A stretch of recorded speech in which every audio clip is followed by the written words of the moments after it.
So Emily, you heard from Dr. Nakakura, who's Emily's surgical colleague at UCSF. And Jerry Berry is one of our pathologists at Stanford. Dr. Jeff Norton is famous for his neuroendocrine work at the NCI, and he was subsequently at UCSF before we stole him from that prestigious institution, and he does surgical oncology for Stanford now. Eric Mitra, you met this morning. Cindy Kinn is a colorectal surgeon who does all colorectal surgery here at Stanford, and Andy Linnaeus, right, is a radiologist who's going to help us interpret scans. So we're going to try to speak English, which is not always easy for us to do. We're going to go through a couple cases. Let me see if I can get that up here.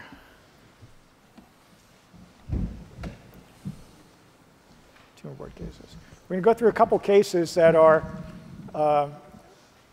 partly real, maybe even completely real. And I say that because if you recognize you're a liver, don't stand up and shout. Okay, so here, let's just dive in. I also want to apologize. We actually had another surgeon who had a soccer emergency. I think one of his kids went down and had to take him to the emergency room. Hopefully everything's okay. But Joe Schrager was one of our thoracic surgeons. So when we get to the lung case, what we'll do is we'll skip it and come back to it if there's time. But I want to make sure that we get the full use of the surgeons that we do have here. So first case, there's a 55-year-old guy. That's young. Anyone younger than me is young. Who has a routine physical examination from his doctor, and he's feeling well, no symptoms to report. He's on an acid inhibitor and a blood pressure medication. His examination is completely normal, and he gets a routine liver test, which just show any mild elevation of some of his liver tests. Nothing really very dramatic. He maybe had too much Tylenol or a glass of wine before the night before. But his physician wants to start him on a cholesterol drug because he's had some high cholesterol and family history. So he wants to make sure that the liver's okay because some cholesterol drugs can cause liver problems. So he gets this scan. And I'm going to start and ask our radiologist to just go through this scan a little bit. And I'll try to point along with it. Actually, here. All right. Oh, thank you. And, all right. Okay. So you'll have to orient the audience, I think. Yeah, so I'm going to start by just explaining what these are. These are CT scans. The first is without contrast. The second is acquired about 40 seconds after the patient's been injected with iodinated contrast. And so the contrast that's been injected is still predominantly in the arterial system. We have aorta here, we have some arteries here, and we have this mass here that's already lighting up with contrast, which lets us know this is a hypervascular mass. And that's the liver, by the way. Yeah, thank you. So liver, stomach here. On this slice, liver, kidneys, and this area is the pancreas. And then the last one is a venous phase. This is acquired about 70 seconds after the patient's been injected with contrast. And we see that there's more contrast that's flowed into the liver, and some of the venous structures are starting to light up in this phase of the scan. So one reason I show this scan is because if you, again, have a bad meal, you have some belly aches or pains, you walk into the emergency room, you might just get this scan here, because this is a standard emergency room scan or a standard scan that you might have for abdominal pain. And the venous phase scan, where the dye just 30 seconds later, the dye is already gone. And so the radiologist isn't really looking for an arterial phase, they're just looking for any problem that might have caused your belly pain. You can barely see this. I mean, I can get up close and I can barely see any abnormality there, whereas on the arterial phase scan, it lights up like a light bulb. I showed you those pictures earlier this morning about this tumor characteristically having this very bright picture relative to the liver. That's only when you catch it in the arterial phase. If you wait too long on a CT scan, or if your CT scanner is too slow, you're going to have this picture and you miss it. Now, it'd be hard to miss this mass, so you wouldn't be a Stanford radiologist if you missed that mass, I guess. All right. All right. So that's one picture. Okay. And then we get questions a lot. Well, what about MRIs? You know, when do you need an MRI? I would say that for this patient, you don't need an MRI because you see everything you need on a CT scan. But sometimes MRIs are better, and sometimes CTs are better. So, Andy, I'm going to let you go ahead and talk about this one. Okay. So this is another case. Again, this is a CT scan of the liver. It looks like an arterial phase fairly early. There's a little bit of contrast in this might be interpreted as the IVC here, the big vein coming up from the lower part of the body that drains into the heart. And then here's a MRI. This is a T2 weighted scan, which means you're predominantly seeing things that have a lot of fluid in it show up as bright. And what you see here is that there's actually a mass here that's a little bit T2 bright that is not looking like the rest of the liver, and that would be concerning for a metastatic lesion. And I'll give you another one to look at. Okay. Again, arterial phase CT scan, and this is a post-contrast arterial phase image, but done with MRI instead of CT. And what you see well here is that there's a small lesion here in the right side of the liver that has arterial phase enhancement around its periphery. And it's harder to see on the CT. On the CT, you only get one arterial phase. You only get one chance of timing things and trying to get the best contrast of your lesions. But you can just make out a lesion there on the CT. With the MRI techniques, we're generally getting between 6 and 8 different phases of contrast, and then we pick whichever one shows the lesions the best, and that increases the sensitivity of MR for liver lesions versus CT. Now, there are those of us who just look for yellow circles. That helps, too. Eric, do you have a comment? I was wondering if you can go back to the patient's CT scan. This one. I don't know if the radiologist wants to comment on the pancreas head mass and its relationship to the vessels. So we skipped ahead before I had a chance to say anything about that. Oh, sorry. So there's obviously this large abnormal mass and a metastatic deposit. So this is concerning for neoplasm. There's only a couple of things in the pancreas that show up as this hypervascular. One would be a pancreatic neuroendocrine tumor, which this is.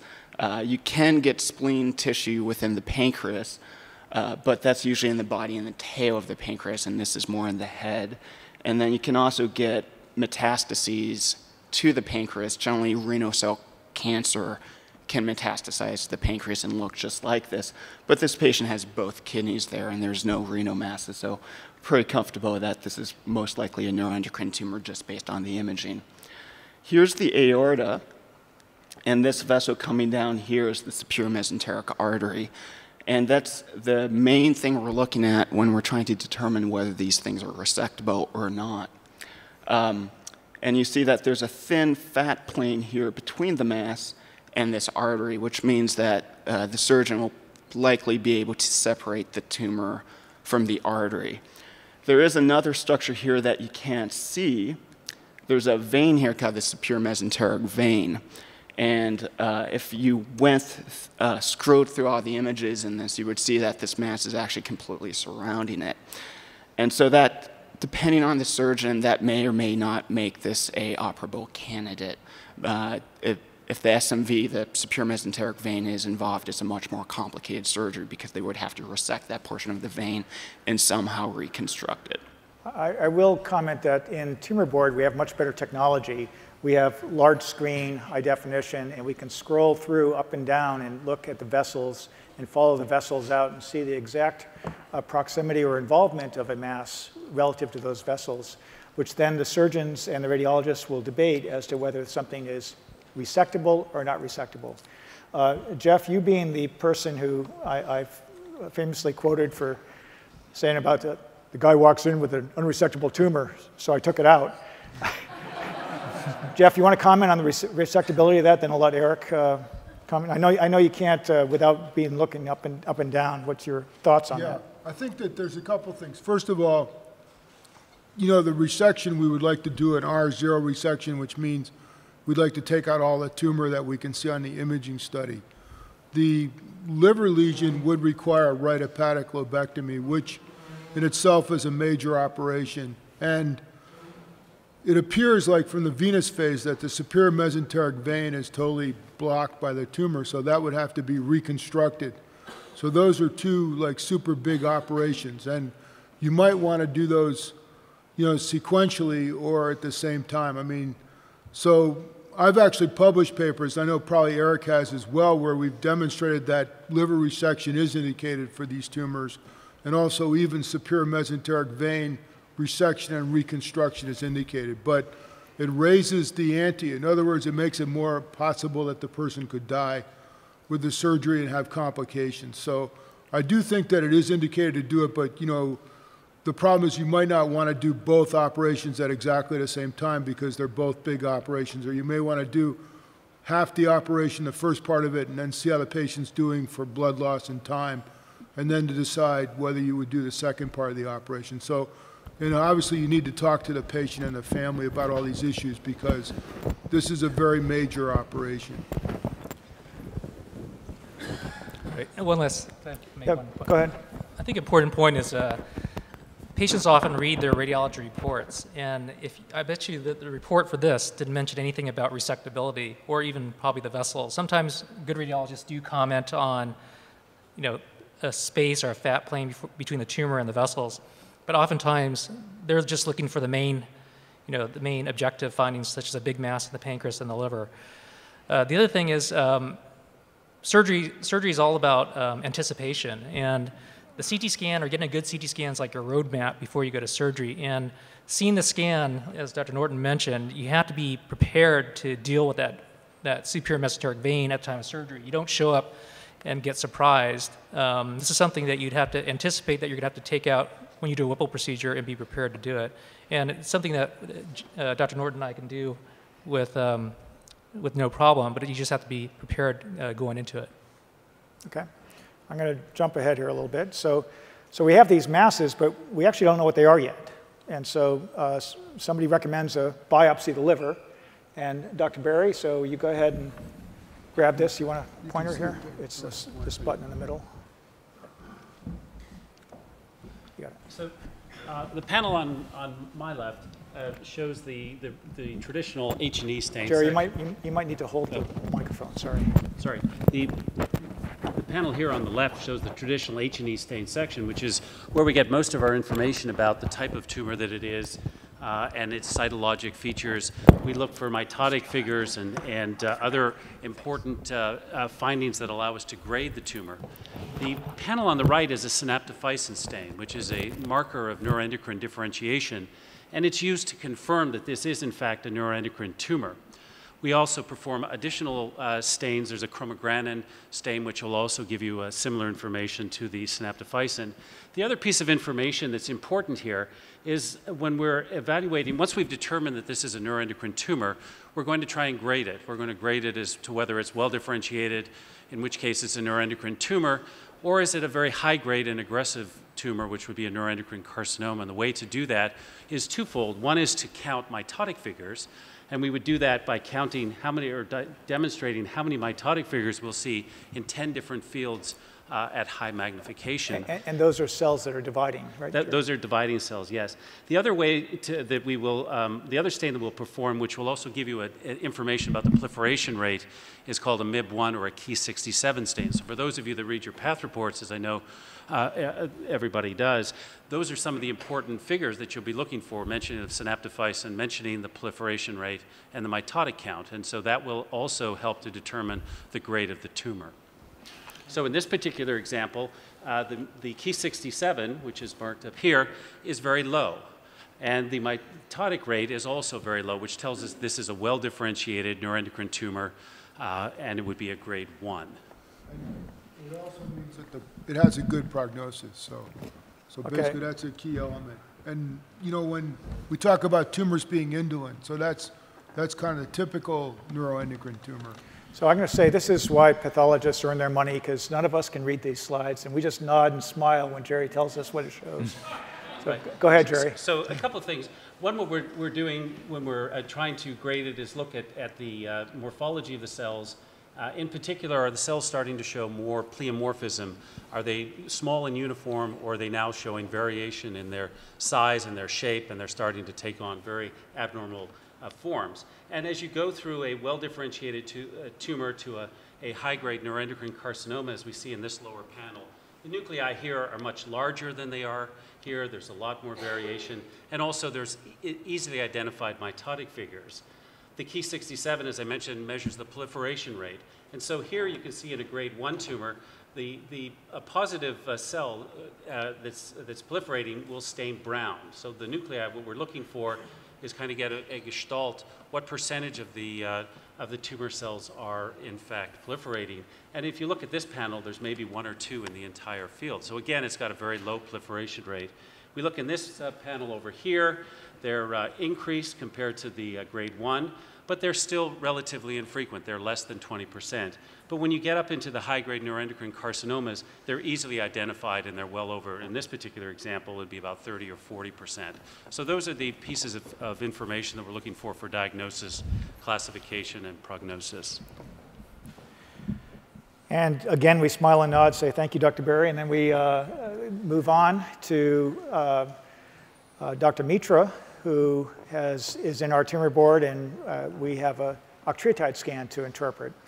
And we also have some blood studies I might let Emily just comment on.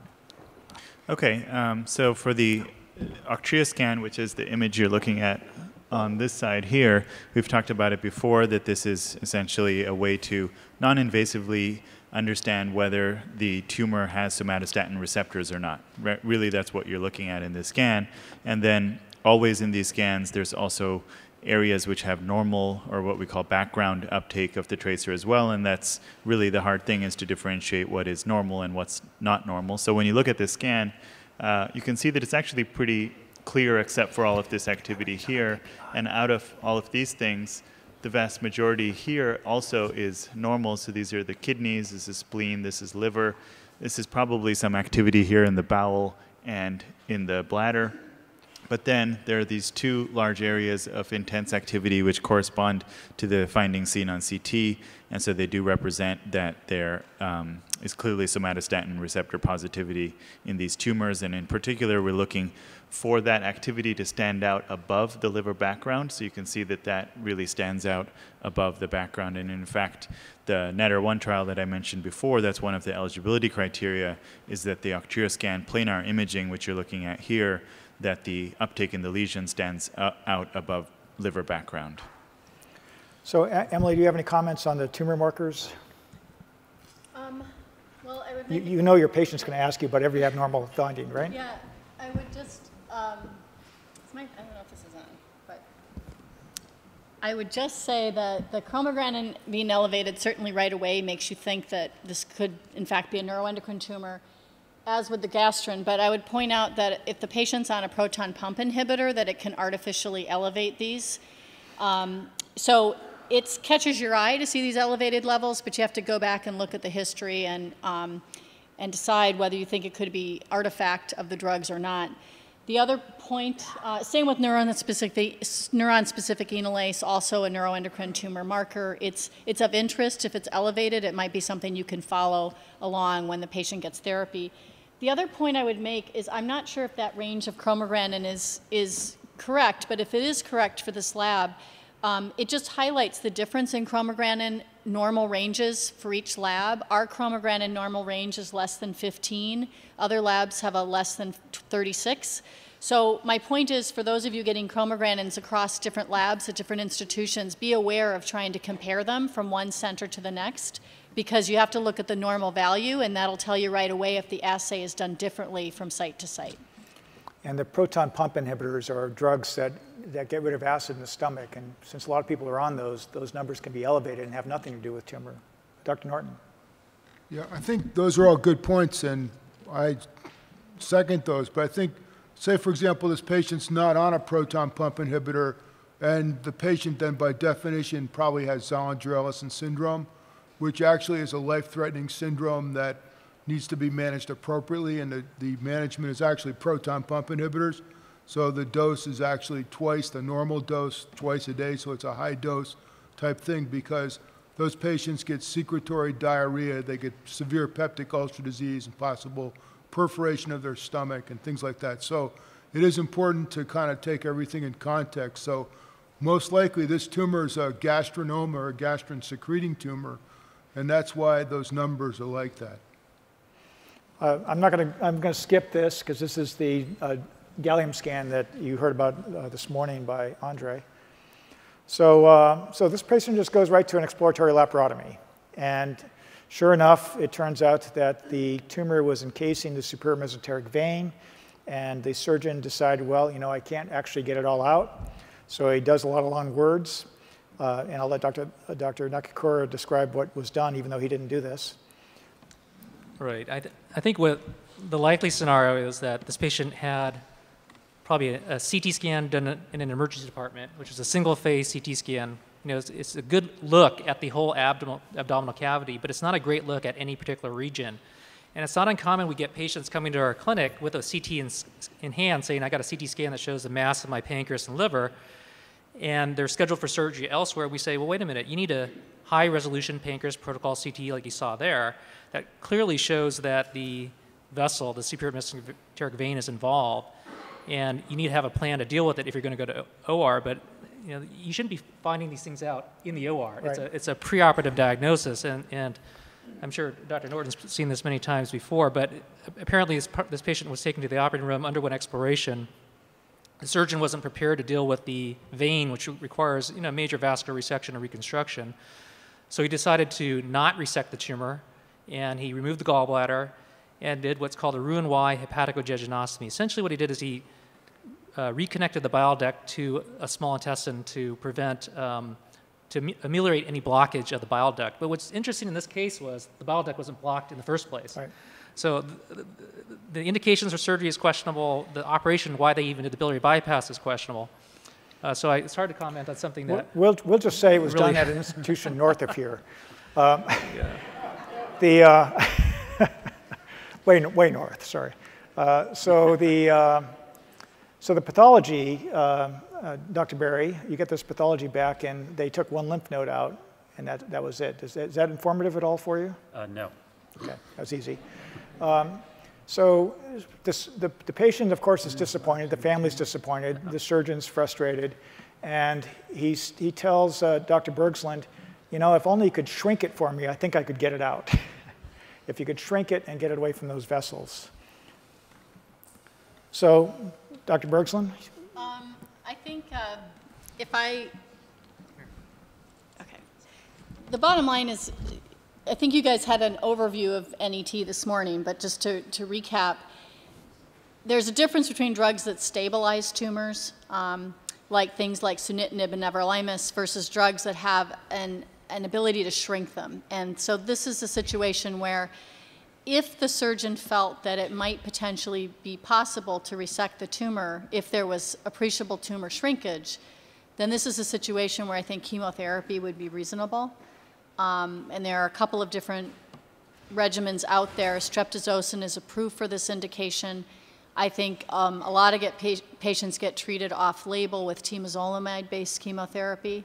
And in fact, there's a couple studies ongoing right now that Pam actually is leading, looking at this. But I think this is a situation where I would consider chemotherapy if we thought shrinkage might lead to the ability to remove the tumor.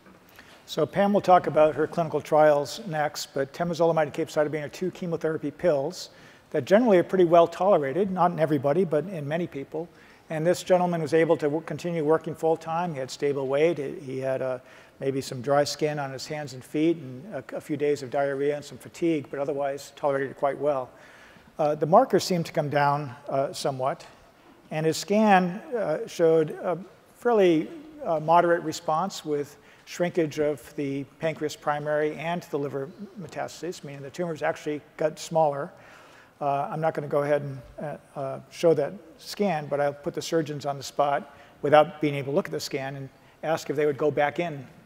Well, I think the thing point that Dr. Bergsland was bringing up is whether or not she would have recommended upfront systemic therapy in the first place. I think the question is, was a patient resectable in the beginning? And I think both Dr. Norton and I agree that it was.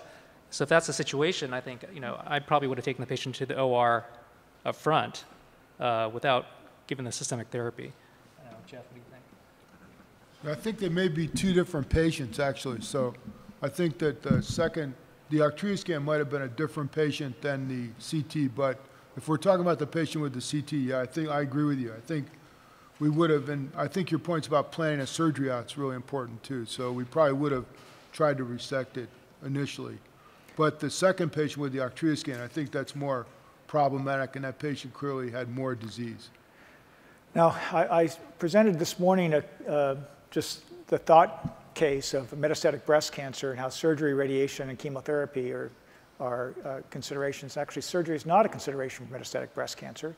And really, it's not a consideration for many metastatic cancers. And neuroendocrine tumors actually are one of the exceptions, where if a surgeon feels that he or she can move all of the disease, whether it's metastasized or not, it's a reasonable thing to do, providing you feel a patient will survive that procedure.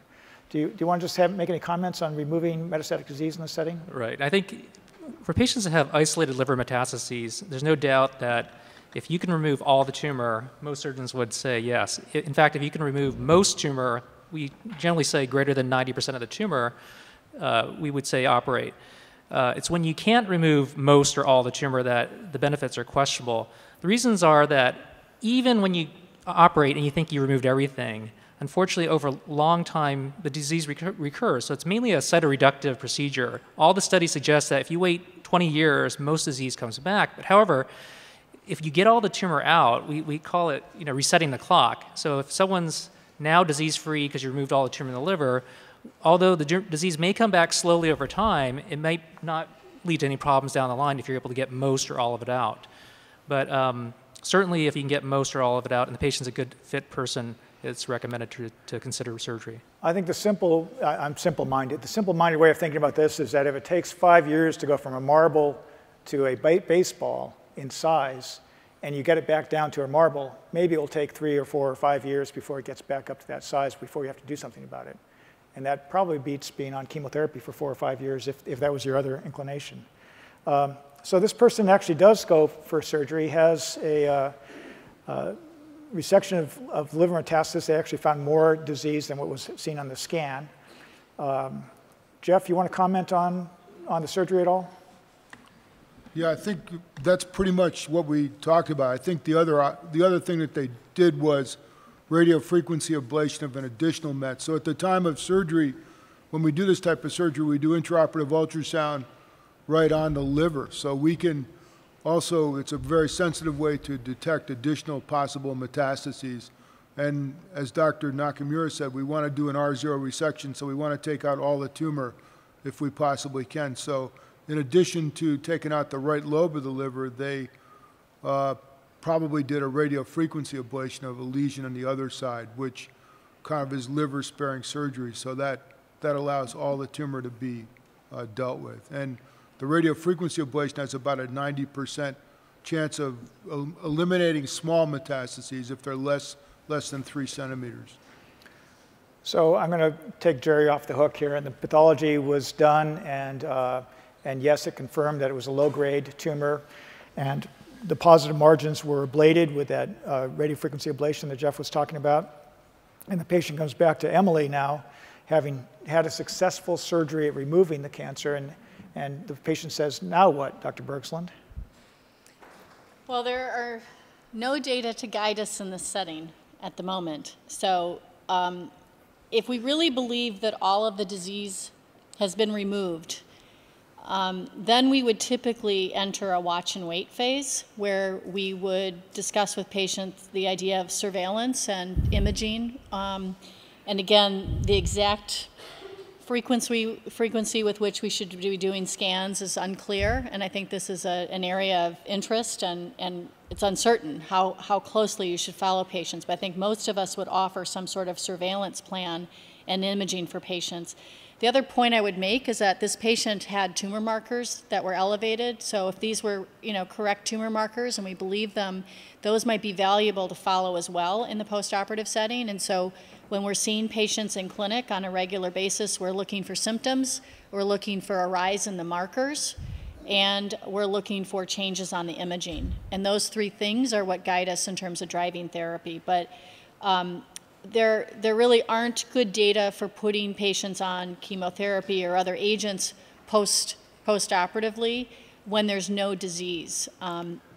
I'll leave it there because there may be some debate on this at the table. So, so whenever we have no good data, and unfortunately it's true more often than not for rare tumors such as this, we need a clinical trial, and Pam will talk about that next.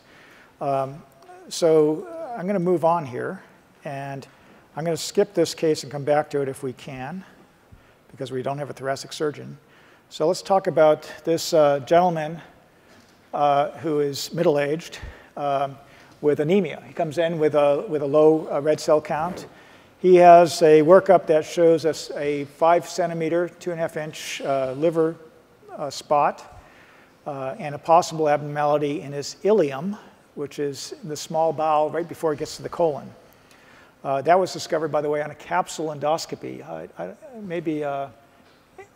Cindy, do you want to describe what a capsule endoscopy is?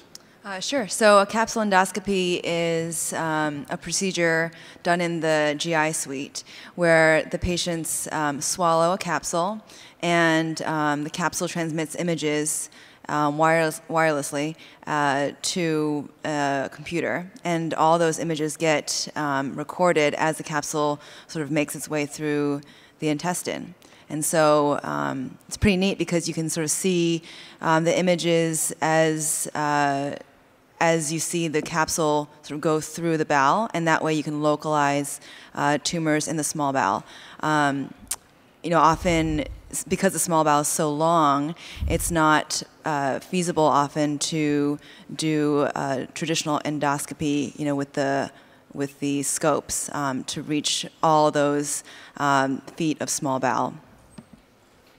So just because I have the podium, I'll tell you a little story. When my first trip to Stanford, when I surprisingly got in, I hitchhiked here, and I got picked up by a guy who lived in a fraternity, and I stayed in his fraternity house, and on TV was there were a whole bunch of people in his room drinking beer and watching the Incredible Voyage, which was where people would shrink down into a little spaceship, get in the bloodstream and cruise around, and I was with a bunch of football players, big 300-pound linemen, who were debating, says, no, the immune system wouldn't let them get away with that.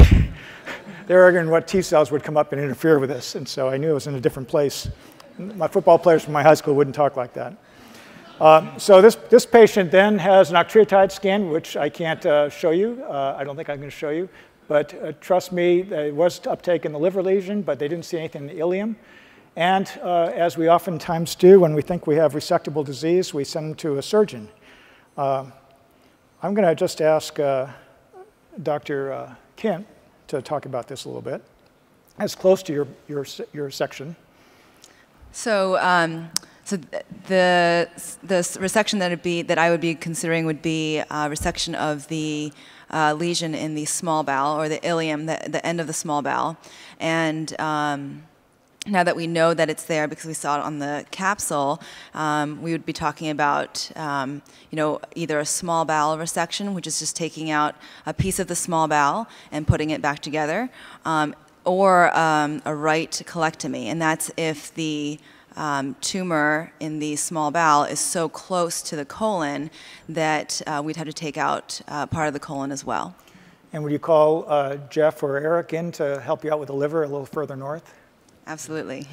So I think the point is those can be done at the same time. Well, let me just talk about this, because this is the classic patient with an ileocarcinoid and carcinoid syndrome. So this patient doesn't have carcinoid syndrome diagnosed, but needs to get a urinary 5-HIA level preoperatively, and this is the kind of person that needs to be managed intraoperatively and preoperatively with octreotide or sandostatin, because this is the kind of patient that we see commonly that would potentially have the carcinoid crisis. So it's important to make this diagnosis preoperatively and to pre-medicate them, because that, if it's unknown, this person's going to have, this is the typical carcinoid patient.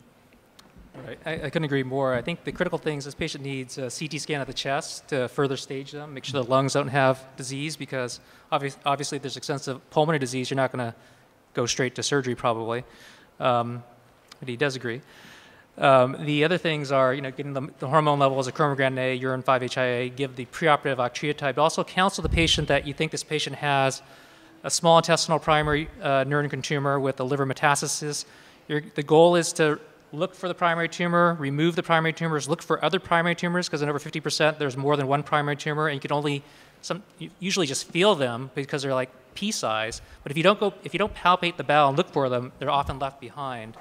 You also have to remove all the lymph nodes in the region, and be sure you look very carefully on the CT scan to make sure how far up the vessels, the lymph nodes extend, and be prepared to remove them.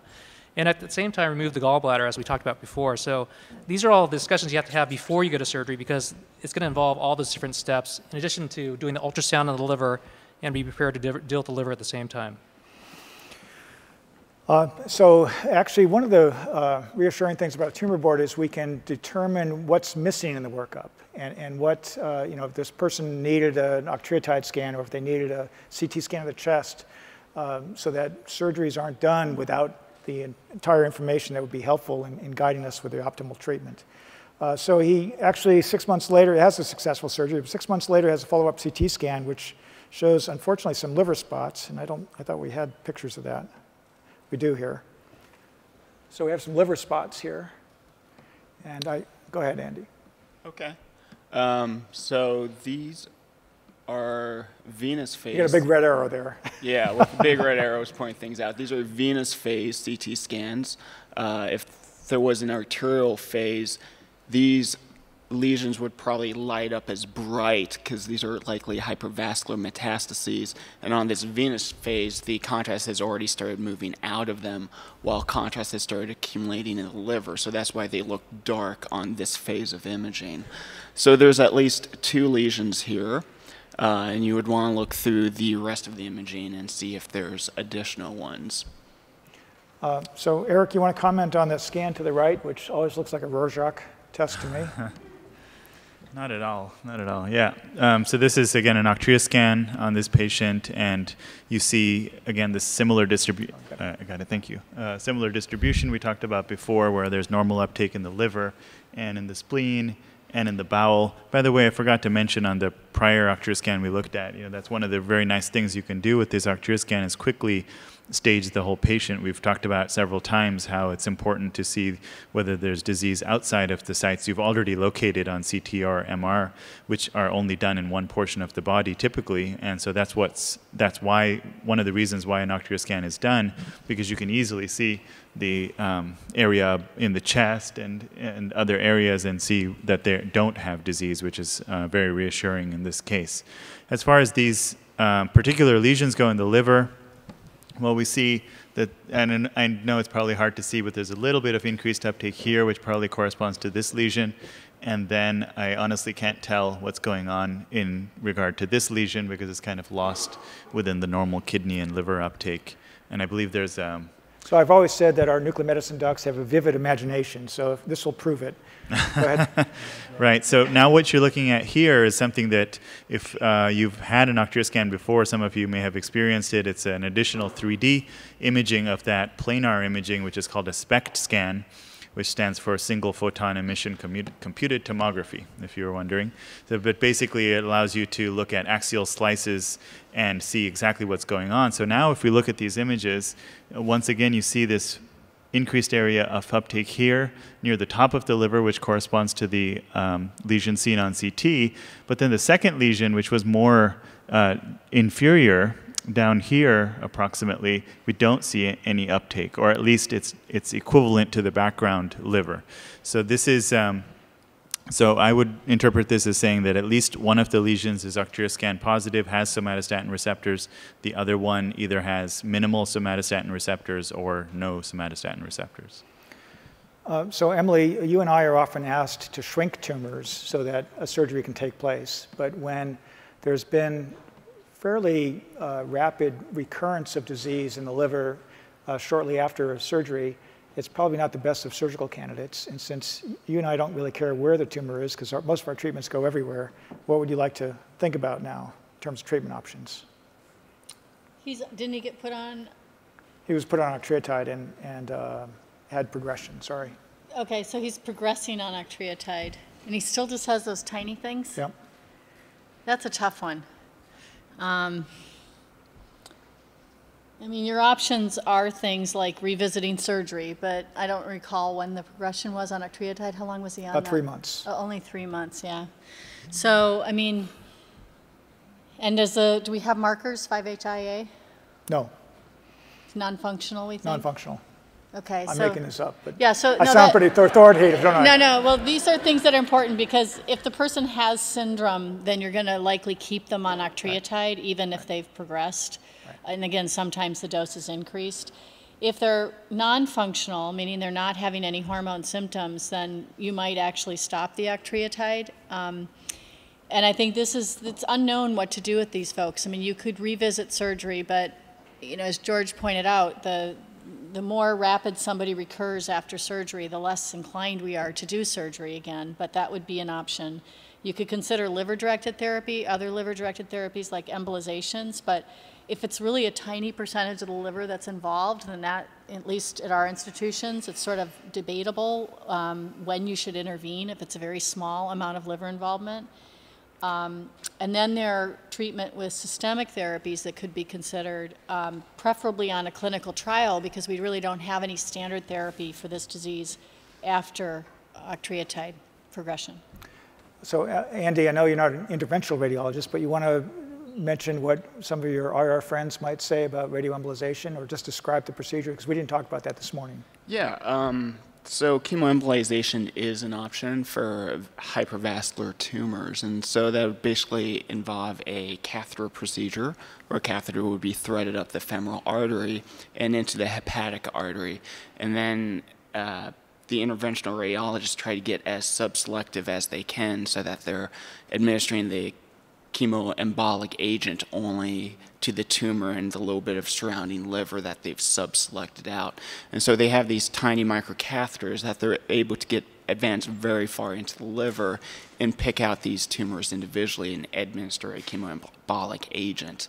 And that's generally doxorubicin is what they most commonly use, with some sort of agent mixed in so that they can see it under their x-rays. Another option would be percutaneous radiofrequency ablation, which would generally be done, sort of like a CT scan would essentially be done. A patient would be under sedation of some manner, and then a thin probe would be placed through the skin into the mass, and that mass would be ablated using radiofrequency energy. So we do that sometimes when there are one or two spots. There are too many small spots here, I think, to consider that. Radioembolization would be an option, though I agree with Emily, those spots are too small to go with such a big gun. And I think that we might discuss the possibility of some other systemic options, which Pam is going to hope to improve upon with clinical trials in the future. And I guess I'll just give you, Emily, the option of discussing a trial that you're opening, a nationwide trial here soon, the pazopanib trial. Yeah, this trial is open. It's opening at a number of sites across the country right now. It's a randomized phase 2 trial, so a pretty small study. It will only be about 150 patients, but it actually takes patients with progressing carcinoids, such as this, and patients are randomized to get a blood vessel inhibitor, an angiogenesis inhibitor called pazopanib, or placebo, but with the option to cross over to the pazopanib if you're on placebo. So if your disease continues to progress on whatever agent you're on, then it's unblinded. And if you were on placebo, then you would get to cross over to the pazopanib at that point. So that's that's a good trial, ongoing, and, yep. we hope prove another drug will be valuable for carcinoid. In fact, because this person attended our morning session, they're really excited about this PRRT stuff. So Eric, you want to just give a brief comment on PRRT in this person? Sure. So yeah, given that he's progressing on sandostatin therapy, he would definitely, I would add to the discussion that he is eligible technically for PRRT as another option. But the real question for him becomes, how will he get it? So since he lives here in the US, the most easy option in a way would be to be enrolled in the NETTER-1 trial that I mentioned previously. Unfortunately, looking at his imaging that we just looked at, as I mentioned before, one of the criteria for being included in that is that all the lesions have to show uptake on octreoscan above the liver background. And in fact, on his images, he did not show that. So unfortunately, he wouldn't be eligible for the NETTER-1 trial in the US. So then his other options are that he could go to Excel Diagnostics in Houston, enroll in their phase 2 trial, which has slightly less strict eligibility criteria. So he could do that, although it's quite expensive, or else he could go to 60 grand, I heard last week. Yeah, it's approximately 60,000. 80?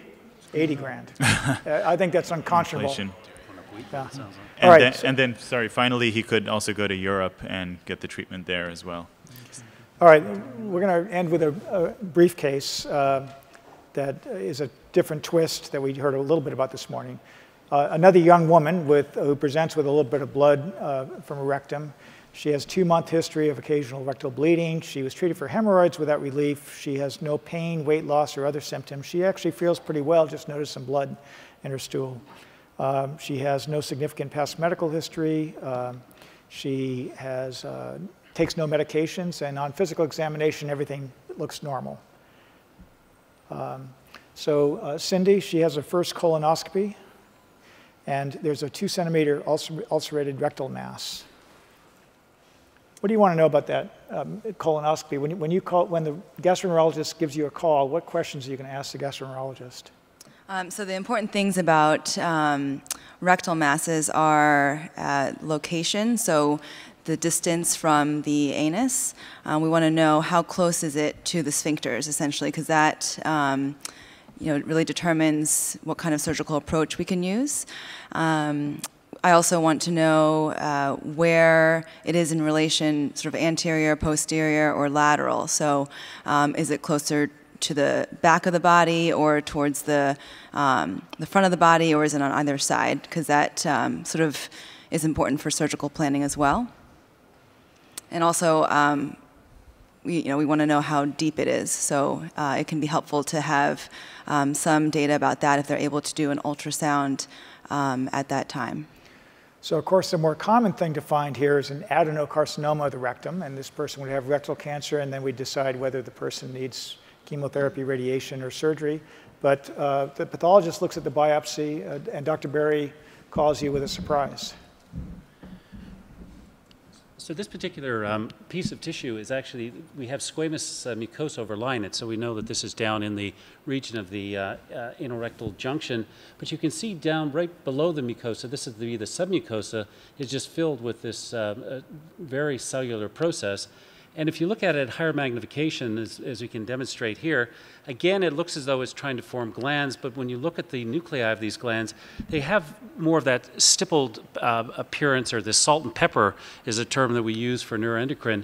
And so it really does look like it's a neuroendocrine tumor. As I mentioned previously, one of the things we're looking for is not only how bland or how pleomorphic the cells are, and these ones do show quite enlarged nuclei and prominent nucleoli, so they already have some rather disturbing features. But the other thing we're looking for are mitotic figures, and in this one high-power field, there's 3 or 4 mitotic figures that are present. So this tells me that this is a very aggressive tumor, and this will likely meet the morphologic, and as we'll see in a moment, I think on the next slide, when we do the Ki-67 or the proliferation marker, this is going to be a neuroendocrine carcinoma on the basis of both the mitotic count being high and the proliferation rate being high. So Nate's sitting in the back row. He was formerly one of our research assistants. Now he's in medical school. Nate, you can pass the boards if you just say that everything on the pathology slide that's blue is bad. Blue is bad. Just remember that. So that's bad, and so that'll allow you to pass at least 2/3 of the questions on the boards. So here's your staining study. Right. Jerry. So again, here's the mucosa, the squamous mucosa, and this whole that very blue area that we saw on the previous slide, we've stained with synaptophysin, which indicates that this is a neuroendocrine tumor.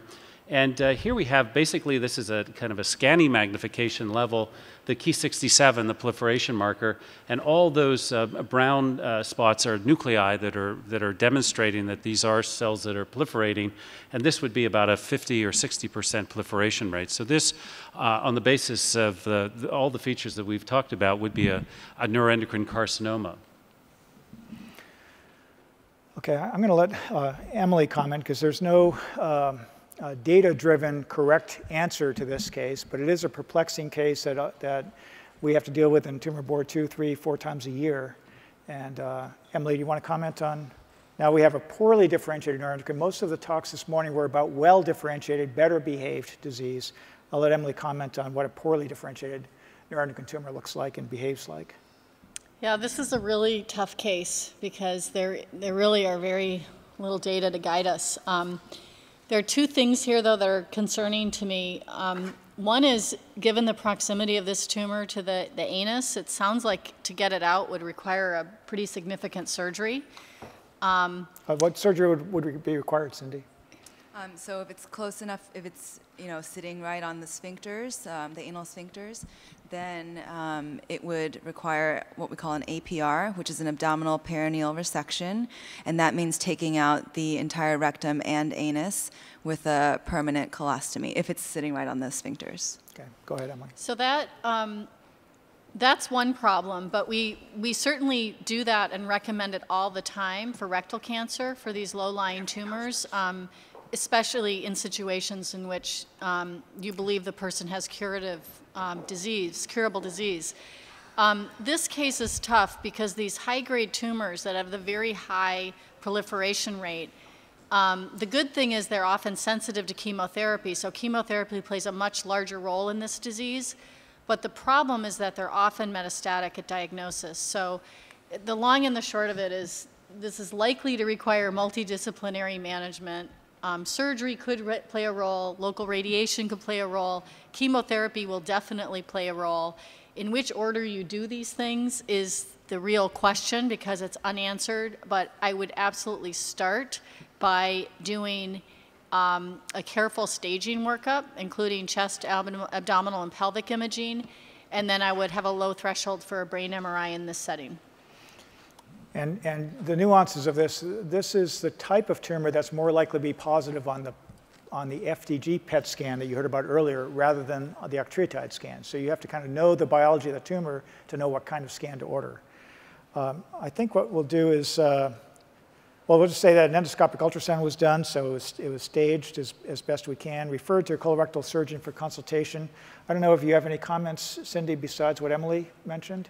Well, I think that one of the things to figure out during that initial consultation is exactly where that tumor is from the sphincters, and sort of, that might help with surgical planning as well. Okay. I think we'll close the cases there. We'd be happy to answer one or two questions, and then we're going to have a poster session, and I would encourage you to wander by the posters. We have researchers at most of them that are happy to tell you about the work they're doing, and we also have tables back there with information for you, and then we'll reconvene at 3:15. But are there any questions on any of the cases, or you have a whole tumor board up here at your disposal? Okay, I'm not seeing anyone get up. So go get some coffee and come back awake. Oh, I'm sorry, there's one question. We'll give her a chance to get here. It's for the pathologist, I'm sure. Thank you. Do significant side effects result from the removal of lymph nodes in the abdomen? Go ahead. Any of the surgeons. Go ahead, Eric. Well, it depends on what operation you're doing, but for a standard small bowel carcinoid patient, removing the lymph nodes actually cause a problem. The lymph nodes usually cause a typical scarring or fibrosis, a hardening of the drainage of the blood supply and the lymph drainage of the intestine. So it's actually like a hard rock. And that really complicates things because it starts kinking the intestines, leading to obstruction, but it could also compromise the blood supply. So taking those out actually helps patients rather than hurts the patients because they're actually abnormal and pathologic. Very infrequently, if patients have pancreatic neuroendocrine tumors and have very extensive lymph nodes along their backside, what we call the retroperitoneum, sometimes you have to do a very extensive lymphadenectomy. But in general, patients do well with that. Sometimes there's a risk of injury to the lymph drainage, or they could have what we call chylous ascites, or a little leakage of fluid for some time, but usually those are self-limited. Fortunately, you're asleep, so you never heard the surgeon go, oops. Is there one other question? I shouldn't have said that. Sorry. We never go. That must be a Stanford phenomenon. Please. For the surgeons, any comments about I'm sorry, laparoscopic versus open surgery for, simple removal of primary tumor. Just your comments about that. Cindy, why don't you go ahead and jab that for your area of expertise? Yeah, sure. So, I always say that laparoscopic surgery is a nice way to make the scar look nice. Sometimes, it can decrease your length of stay in the hospital, and, you have smaller scars, maybe a little less pain, but we would never want to compromise the quality of the operation. So if it's possible to do the exact same operation with the small instruments, we call them the chopstick surgery, then we can do it. But if it compromises the operation in any way, then we would just do it open.